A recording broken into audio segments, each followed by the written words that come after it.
Exposing the secrets in Bengali tag questions. Master them easily in just 60 seconds.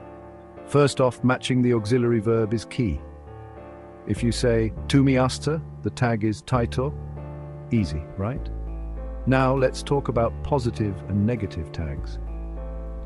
If your statement is positive, like "Tumi paloats," the tag is negative, taina.